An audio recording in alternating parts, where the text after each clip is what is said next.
Macaé é uma cidade que em 1970 era uma cidade que era considerada uma aldeia de pescadores praticamente. Cidade de 35 até 40 mil habitantes no máximo. Aí veio Petrobras, a cidade cresceu, mas a cidade não tinha royalties. A cidade não tinha royalties. Depois com a lei geral do royalties, isso foi nos anos 90 somente, Macaé passou a ter um vulto muito grande financeiro. A imprensa em Macaé é pulverizada com 3 diários impressos, blogs, portais e rádios. A mídia reflete a diversidade dos que moram ou apenas trabalham por lá. Enquanto a parcela mais rica da população, formada por profissionais de grandes empresas, prefere os jornais do Rio de Janeiro e de São Paulo, os mais pobres não demonstram interesse pela imprensa escrita. Apesar da economia em alta, a cidade não investiu em desenvolvimento humano. Macaé está com um orçamento de quase 2 bilhões de reais por ano, mas a mentalidade de Macaé ainda está em 1970, antes viu o petróleo. Esse é o problema. E isso que causou todo esse problema social, por isso que hoje a gente vê uma classe política extremamente enriquecida, por isso que você vê uma imprensa sem credibilidade. A concentração de renda no município propiciou a formação de grandes grupos políticos e empresariais, situação que afetou diretamente a imprensa. Existiam grupos de imprensa na época que também eram jornais pequenos, provincianos, que se tornaram conglomerados. Essa concentração de poder, essa concentração de dinheiro na mão desses políticos fez com que a imprensa se tornasse viciada, porque tudo passou a girar em torno do dinheiro. A imprensa de Macaé hoje é uma imprensa que a gente não pode confiar. Eu falo isso como jornalista, o que me dá uma tristeza muito grande. Ver jornais, rádios, blogs, páginas em redes sociais, pessoas autoproclamadas jornalistas e até jornalistas mesmo, com um certo nome e tradição na região, se venderem, se corromperem e inventarem mentira, pessoalizarem processos políticos, adjetivarem matérias. São Sebastião, no litoral sul de São Paulo, tem a economia sustentada pela Petrobras. Através do terminal da empresa, passam 60% do petróleo destinado às refinarias.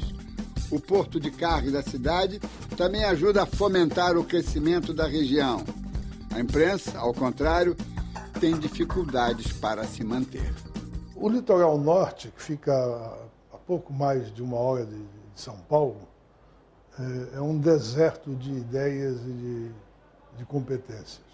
Eu tive uma repórter em Caraguatatuba, que era pós-graduada pela Universidade de Taubaté e era absolutamente analfabeta.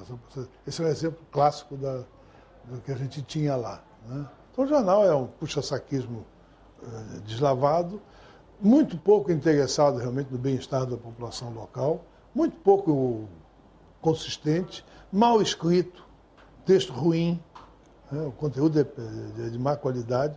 Às vezes aparece uma coisa boa, mas é sem querer. Não é uma coisa estudada ou planejada. Às vezes acontece uma coisa boa, às vezes aparece um carinha lá escrevendo direitinho. Tem aquela coisa, os colaboradores locais, né? Então, o advogado ou o dono da mercearia, ou não sei o que tal, diz, eu fiz uma poesia para o aniversário da minha... Aí, bota lá a poesia. Olha, Proust impera no litoral, né? Nós somos todos em busca do tempo perdido. A manutenção de um pequeno jornal, de uma pequena rádio, de uma emissora de TV local, de um site, depende da publicidade local, das pressões dos anunciantes locais. Poucos gostam de assumir isso publicamente, mas é preciso reconhecer que a sobrevivência de um jornal depende de uma dose de coragem. E essa coragem é muito difícil de ser exercitada todos os dias, todas as horas, em todas as edições.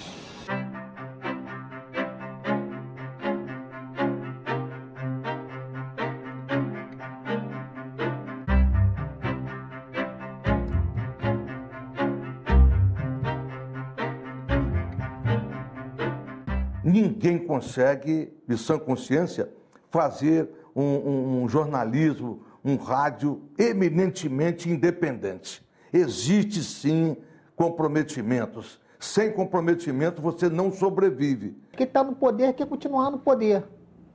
Ele não quer sair de jeito nenhum. E todo mundo que fala contra ele, ou contra o que ele está fazendo, ele vai tentar neutralizar de alguma forma. Então, se ele não consegue pegar aquele cidadão, se ele não consegue comprar, fazer um acordo financeiro para aquela pessoa mudar o discurso, o governante, ele vai ao comerciante e fala assim, olha, você vai anunciar nesse jornal, esse jornal é meu inimigo. A gente não tem condições de ter essa independência totalmente por umas questões lógicas e a gente procura ser independente, mas a gente também tem que chegar com o pires na mão. E os veículos, ele meio que, enfim, como não são feitos em Marte, são feitos dentro de um determinado contexto histórico e econômico, eles também são parte dessa disputa, meio que se submete enfim, a um determinado cenário e quando ele menos percebe, ele já nem está fazendo mais jornalismo direito, ele já está fazendo nas redações material quase que publicitário dos interesses do dono do veículo, ou do padrinho político, ou do eventual patrocinador daquele determinado veículo. Enfrentar essas coisas é difícil porque passa por enfrentar a própria necessidade de sobrevivência econômica.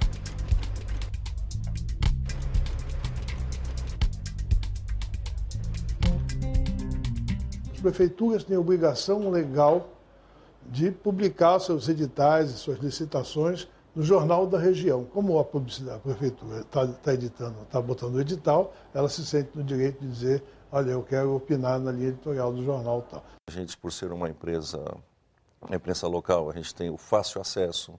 Hoje, é diferente de um grande centro, onde você, numa cidade com uma característica como Santos, ou enfim, as regiões que a gente circula, é muito fácil você encontrar os governantes, encontrar os grandes anunciantes. Principalmente em cidade interior, onde todo mundo se conhece, fica mais difícil ainda você se livrar de um amigo que veio aqui, pelo amor de Deus, não dê, e a gente dá. A gente é meio ousado, a gente dá. Mas, evidentemente, que você pode dar mais ou menos. Agora, se esse amigo matou, ele vai sair. Um veículo de comunicação do interior, ele não olha uma prefeitura como um agente público que tenha, sabe, um papel social e que deve ser cobrado e que é o lugar do político, enfim. Um veículo de comunicação do interior, ele olha a prefeitura como uma fonte de recurso. É um anunciante em potencial.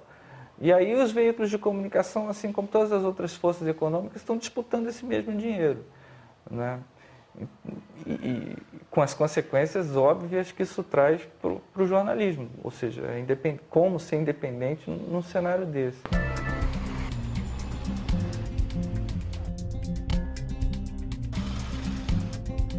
A mídia regional e local, ela é muito dependente dos recursos públicos, né?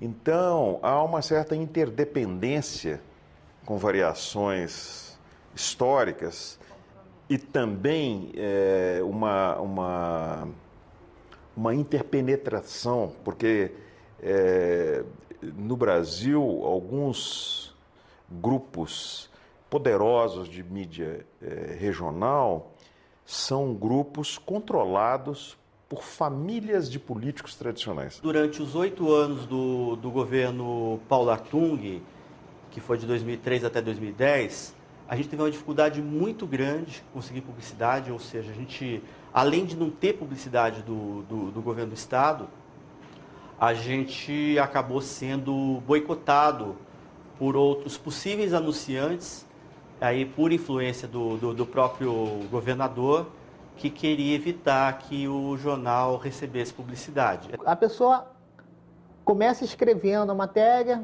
no computador, faz aquele jornalzinho, vai na prefeitura, vende, pega o anúncio, E aí ele não contrata jornalista, a maioria deles nem jornalistas são. Ou seja, se o prefeito apoia, eles falam bem. Quando o prefeito não apoia, eles batem. Então eles batem no prefeito até falar bem e depois mudam. Nós temos aqui o que se chama, que tem sido chamado, do ponto de vista conceitual é bem impróprio, de coronelismo eletrônico. Né? Prevalecem, né, em vários estados e regiões do controle da mídia coincidir com o controle da política, porque são grupos familiares que vêm desde o tempo da República Velha. Você pode escolher o estado e ver se existe lá. Se você começar pelo norte e vier descendo do Nordeste até o Rio Grande do Sul, você vai encontrar vários casos. Para contornar as dificuldades, os responsáveis pelos veículos do interior pedem ajuda ao governo federal e esquecem que ficarão atrelados para sempre.